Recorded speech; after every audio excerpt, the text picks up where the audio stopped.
War అకాడమీకి స్వాగతం. UPSC, TGPSC, APPSC మరియు అన్ని ప్రభుత్వ పరీక్షల తయారీకి మీ నమ్మకమైన గమ్యం. ఈరోజు మనం భారత భూగోళ శాస్త్రం గురించి మాట్లాడుకుందాం.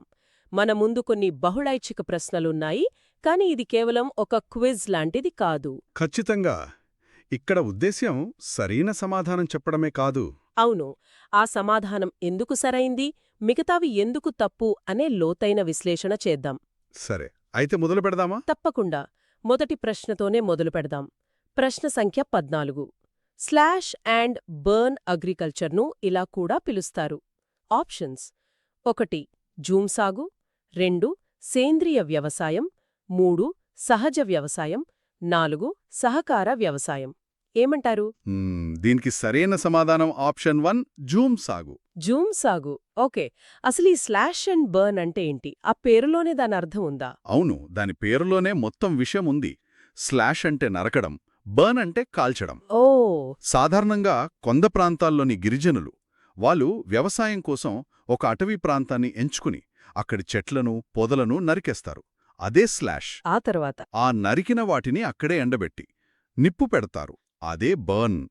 ఆ బూడిదను ఏం చేస్తారు? ఆ బూడిదే ఆ భూమికి ఎరువు అనమాట. అందులో పొటాష్ లాంటి పోషకాలు బాగా ఉంటాయి. అంటే సహజమైన ఎరువు.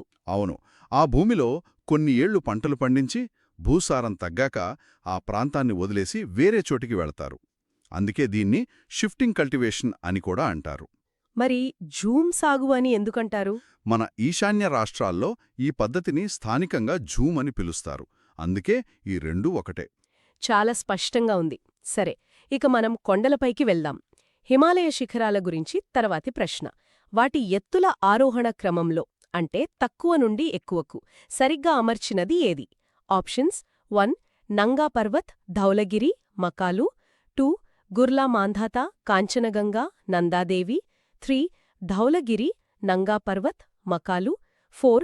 నందాదేవి, గుర్లా మాంధాత, కాంచనగంగా.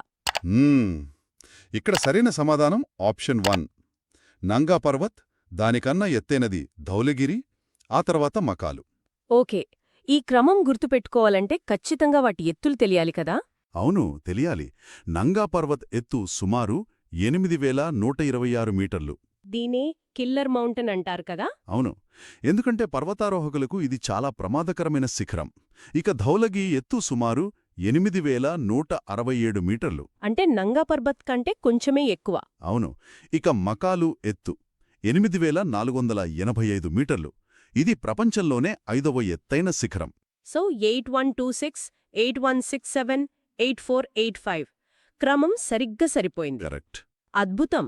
ఈ శిఖరాల నుంచే మన నదులు పుడుతున్నాయి. ఇప్పుడు వాటి గురించే తర్వాతి ప్రశ్న. ఈ క్రింది నదులను వాటి పొడవుల ఆరోహణ క్రమంలో, అంటే చిన్నది నుండి పెద్దది, అమర్చండి. I Sindhu, I Ganga, I Mahanadi. దీనికి సరైన క్రమం ఆప్షన్ 1, అంటే 3-2-1. 3-2-1 అంటే మహానది, తరువాత గంగా, చివరగా సింధు. అవును, వాటి పొడవులు చూస్తే మీకే అర్థమవుతుంది. మహానది పొడవు సుమారు 858 కిలోమీటర్లు. ఓకే, మూడింటిలో ఇదే చిన్నది. ఇక గంగా మనందరికీ తెలుసు. దాని పొడవు దాదాపు 2525 కిలోమీటర్లు. ఇక మిగిలింది సింధు. అవును, సింధు నది మొత్తం పొడవు సుమారు 3180 కిలోమీటర్లు.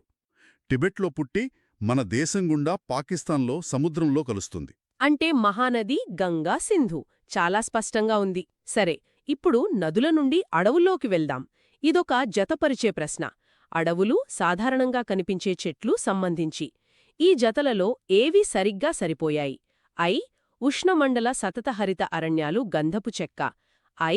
మడ అడవులు, సిల్వర్ ఫెర్. ఇది కొంచెం కన్ఫ్యూజ్ చేసే ప్రశ్న. దీనికి సరైన సమాధానం ఆప్షన్ 4. ఆప్షన్ 4 అంటే ఐ లేదా ఐవి ఏదీ కాదు అనా? అవును, ఇచ్చిన 2 జతలు తప్పే. ఓ, రెండూ తప్పా? ఇది ఆసక్తికరంగా ఉంది. ఎందుకు కొంచెం వివరిస్తారా? తప్పకుండా. మొదటి జత చూద్దాం. ఉష్ణమండల సతతహరిత అరణ్యాలు అంటే ఎప్పుడూ పచ్చగా, దట్టంగా ఉంటాయి కదా. అవును. అక్కడ రోజ్వుడ్, మహోగిని లాంటి ఎత్తైన చెట్లుంటాయి. కానీ గంధపు చెక్కకు దానికి పొడి వాతావరణం కావాలి. అలాగా? అవును, కర్ణాటకలోని ఆకురాల్చే అడవులు దీనికి ప్రసిద్ధి. సో ఆ జత తప్పు. సరే, మరి రెండవ జత మడ అడవులు సిల్వర్ ఫిర్ సంగతేంటి? అదా అదింకా విచిత్రమైన జత. మడాడవులంటే సముద్ర తీరంలో ఉప్పునీటిలో పెరుగుతాయి. సుందర్బన్స్లోనే సుందరీ చెట్టు లాంటివి. కరెక్ట్. మరి సిల్వర్ ఫిర్ అనేది అది హిమాలయాల్లో మంచు మధ్య పెరిగే చెట్టు. దానికి దీనికి అసలు సంబంధమే లేదు. అంటే ఒకటి సముద్రం దగ్గర ఇంకొకటి మంచుకొండల మీద అన్నమాట. ఖచ్చితంగా. అందుకే రెండు జతలు తప్పే. చాలా స్పష్టంగా అర్థమైంది. సరే, అడవుల గురించి ఇంకో ప్రశ్న. ఈసారి అటవీ రకం, దానికి అవసరమైన వర్షపాతం జత చెయ్యాలి. పొడి ఆకురాల్చే అడవులు 70 సెంటీమీటర్ కంటే తక్కువ. ముళ్ల అడవులు మరియు పొదలు 100 సెంటీమీటర్ మరియు 70 సెంటీమీటర్ మధ్య. 3 తేమతో కూడిన ఆకురాల్చే అడవులు 200 సెంటీమీటర్ మరియు 100 సెంటీమీటర్ మధ్య. దీనికి సరైన జత ఏది? దీనికి సరైన జత ఆప్షన్ 2 అంటే I2, I1, 3. ఒకసారి విడమర్చి చెప్తారా? తప్పకుండా. ముందు తేమతో కూడిన ఆకురాల్చే అడవులు తీసుకుందాం. I3 పేరులోనే తేమ ఉంది కాబట్టి ఎక్కువ వర్షపాతం కావాలి. అంటే 100 నుండి 200 సెంటీమీటర్లు. So I3. ఇక మిగిలింది ముళ్ల అడవులు. అవును. ముళ్ల అడవులు అంటే రాజస్థాన్ లాంటి ఎడారి ప్రాంతాల్లో ఉంటాయి. అక్కడ వర్షపాతం చాలా తక్కువ కదా, అంటే 70 సెంటీమీటర్ల కంటే తక్కువ. అందుకే I2, second one, third one. అంటే I2, second one, third one correct. వర్షపాతాన్ని బట్టి అడవుల స్వరూపం ఎలా మారిపోతోందో స్పష్టంగా తెలుస్తోంది. అవును. సరే, ఇప్పుడు వాతావరణం గురించి ఒక ప్రశ్న. ఉత్తరార్ధగోళంలో గాలులు కుడివైపుకు, దక్షిణార్ధగోళంలో ఎడమవైపుకు మళ్లడాన్ని ఏమంటారు? దీన్ని ఫెరెల్ నియమం అంటారు. అంటే ఆప్షన్ 3. ఫెరెల్ నియమం. దీని వెనుక సైన్స్ ఏమిటి? దీనికి కారణం భూమి తన అక్షం మీద తిరగడం. దాన్ని కోరియోలిస్ ప్రభావం అంటారు. ఓకే. ఈ ప్రభావం వల్ల నేరుగా వెళ్లాల్సిన గాలులు ఉత్తరార్ధగోళంలో కుడివైపుకు, దక్షిణార్ధగోళంలో ఎడమవైపుకు వంగుతాయి. ఈ నియమాన్ని వివరించిన శాస్త్రవేత్త ఫెరెల్ పేరు మీద దీనికి ఆ పేరొచ్చింది. మిగతా ఆప్షన్స్ అయితే సంబంధం లేనివి అనుకుంటా. అవును. డాప్సన్ అంటే ఓజోన్ పొర సాంద్రతను కొల్చే యూనిట్. న్యూటన్ నియమాలు వేరు. ఇక మర్ఫీ నియమం అయితే అదొక నానుడి అంతే. స్పష్టంగా ఉంది. సరే, మళ్లీ నదుల దగ్గరికి వద్దాం. ఈ క్రింది వాటిలో సింధు నది ఉపనది ఏది? ఆప్షన్స్: ఘాఘరా, ష్యోక్, దామోదర్, లోహిత్. దీనికి సరైన సమాధానం ఆప్షన్ 2, ష్యోక్. ష్యోక్. ఈ పేరు ఎప్పుడు వినలేదు. అవును. ఇది ప్రధానంగా లడఖ్ ప్రాంతంలో ప్రవహిస్తుంది. అక్కడ రీమో గ్లేషియర్ నుండి పుట్టి పాకిస్తాన్లో సింధు నదిలో కలుస్తుంది. ఓ, లడఖ్లోనా? అవును. దీనికి మృత్యునది అని కూడా ఒక పేరుంది. మృత్యునదా? ఎందుకలా? ఎందుకంటే పాత రోజుల్లో వ్యాపారులు ఈ నదిని దాటడం చాలా ప్రమాదకరంగా ఉండేదట. ఆసక్తికరంగా ఉంది. మరి మిగతావి? ఘాఘ్రా గంగానదికి, లోహిత్ బ్రహ్మపుత్ర నదికి ఉపనదులు. ఇక దామోదర్, అది హుగ్లీ నదిలో కలుస్తుంది. సరే, ఇప్పుడు మైదానాల గురించి. భారతదేశ ఉత్తర మైదానం దేనితో ఏర్పడింది? 1 పాత స్ఫటికాకార శిలలు, 2 అగ్నిశిలలు, 3 రూపాంతర శిలలు, 4 ఒండ్రుమట్టి. ఇది చాలా ముఖ్యమైన ప్రశ్న. దీనికి సమాధానం ఆప్షన్ 4, ఒండ్రుమట్టి. అంటే హిమాలయ నదులు తెచ్చిన మట్టితో ఏర్పడింది కదా? ఖచ్చితంగా. సింధు, గంగా, బ్రహ్మపుత్ర ఈ నదులు హిమాలయాల నుండి తమతో పాటు ఇసుక, బంకమన్ను లాంటివి తీసుకొస్తాయి. అవును. అలా తీసుకొచ్చిన అవక్షేపాలను మైదానాల్లో పరచడం వల్ల లక్షల సంవత్సరాలుగా పేరుకుపోయి ఈ సారవంతమైన ఒండ్రుమట్టి ఏర్పడింది. అందుకే ఈ ప్రాంతం వ్యవసాయానికి అంత అనుకూలం. అద్భుతం. ఇప్పుడు ఒక ప్రత్యేకమైన భౌగోళిక స్వరూపం గురించి. భారతదేశంలోని ఏకైక క్రియాశీల అగ్నిపర్వతం ఎక్కడ ఉంది? దీనికి సమాధానం చాలామందికి తెలిసే ఉంటుంది. ఆప్షన్ 1, బ్యారన్ ద్వీపం. బ్యారన్ ద్వీపం అండమాన్ నికోబార్ దీవుల్లో ఉంది కదా? అవును. భారతదేశంలో ఉన్న ఒకే ఒక్క యాక్టివ్ వాల్కెనో అదే. అసలది అక్కడెందుకుంది? మన ప్రధాన భూభాగంలో ఎందుకు లేవు? మంచి ప్రశ్న. దీనికి కారణం టెక్టోనిక్ ప్లేట్స్. అండమాన్ నికోబార్ దీవులు Indo Australian plate, Burma plate కలిసే చోట ఉన్నాయి. ఓ, ప్లేట్ల అంచుల దగ్గర. అవును. ఆ ప్లేట్ల కదలిక వల్లే భూమి లోపలి మాగ్మా బయటకొచ్చి ఆ అగ్నిపర్వతం ఏర్పడింది. అర్థమైంది. ఇక మన చర్చ ముగింపుకొస్తోంది. చివరిగా మరోసారి హిమాలయ శిఖరాల గురించి.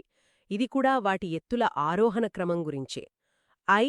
నంఛా బర్వా, అన్నపూర్ణ, మకాలు. దీనికి సరైన క్రమం ఆప్షన్ 4 అంటే I 2 3. 1, 2, 3 అంటే నంఛా బర్వా, తర్వాత అన్నపూర్ణ, ఆ తర్వాత మకాలు. అవును, వాటి ఎత్తులు చూస్తే నంఛా బర్వా సుమారు 7,782 మీటర్లు. ఇది హిమాలయాలకు తూర్పు చివరన ఉంటుంది కదూ. కరెక్ట్. బ్రహ్మపుత్రా నది దీని చుట్టూ తిరిగి భారతదేశంలోకి వస్తుంది. ఇక అన్నపూర్ణ ఎత్తు సుమారు 8,091 మీటర్లు. మకాలు ఎత్తు మనం ఇందాకే అనుకున్నాం 8,485 మీటర్లు. అవును, కాబట్టి 77,082, 8,091, 8,485 క్రమం సరిగ్గా ఉంది. ఈరోజు ఈ ప్రశ్నల ద్వారా చాలా విషయాలు నేర్చుకున్నాం. కేవలం సమాధానాలు కాకుండా వాటి వెనుక ఉన్న కారణాలు, కథలు తెలుసుకోవడం చాలా బావుంది. అవును, ఇలా అర్థం చేసుకుంటే విషయం బాగా గుర్తుండిపోతుంది. వెళ్లే ముందు శ్రోతల కోసం ఒక చిన్న ప్రశ్న. కోసీ నది, దీనిని బీహార్ దుఃఖదాయిని అని కూడా అంటారు. ఇది ఈ క్రింది నదులలో దేనికి ఉపనది? 1 సింధు, 2 తప్పతి, 3 గంగా, 4 నర్మదా. మంచి ప్రశ్న. దీని గురించి ఆలోచించండి. మరో ఆసక్తికరమైన అంశంతో మళ్ళీ కలుద్దాం.